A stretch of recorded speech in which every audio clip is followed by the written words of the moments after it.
Alright guys, so every time I go to a reptile show or I sell a gecko to a person online, they always come back to me and they're like, hey, my gecko isn't eating.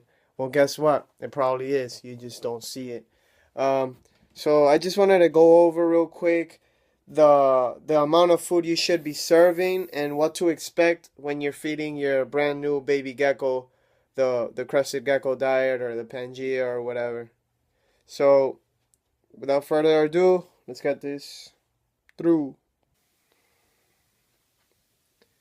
All right. So for those of you that didn't know, this is how I house my baby and hatchling crested geckos. These are pretty much like the Sterilite shoebox size containers. And I just throw in there a couple branches and some plants, and that's all they really need. They don't really need any more space than that. Anything too big is going to be uh, hard for them to find their food, and it's going to slow down their growth. But so I keep the baby crested geckos in something like this.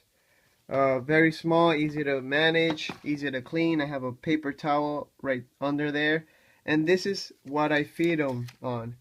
A little cap, like a water bottle cap or like a juice cap or something.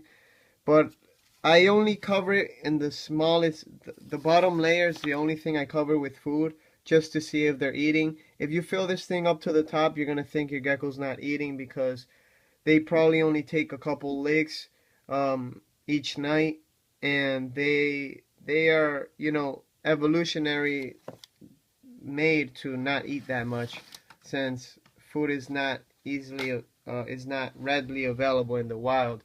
So if you guys get a gecko from me, you're probably gonna house it in something a little bigger, which is totally fine.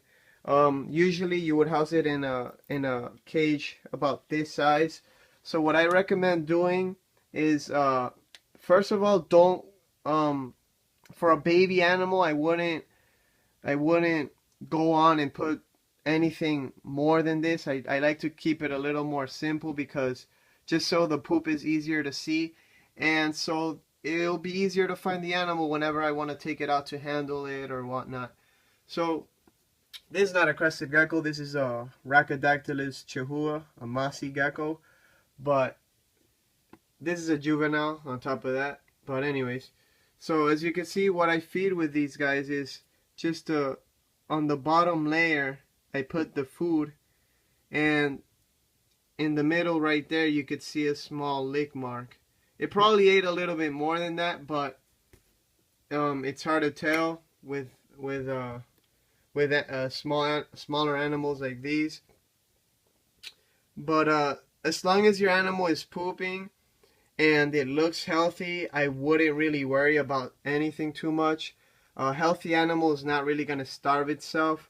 So rest assured that when you get a gecko from me, you're not going to have an animal that stops eating or it's going to starve itself to death, because it might not eat for 1 or 2 days or maybe even 4 days, but it'll pick it up. It'll come back to eating after it gets accustomed to its new surroundings and it's not so stressed out anymore.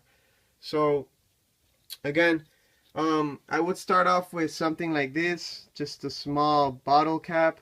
I fill up that bottom layer, and obviously sometimes you may see the lick marks and sometimes you may not. But the main thing is just to look for poop in these cages.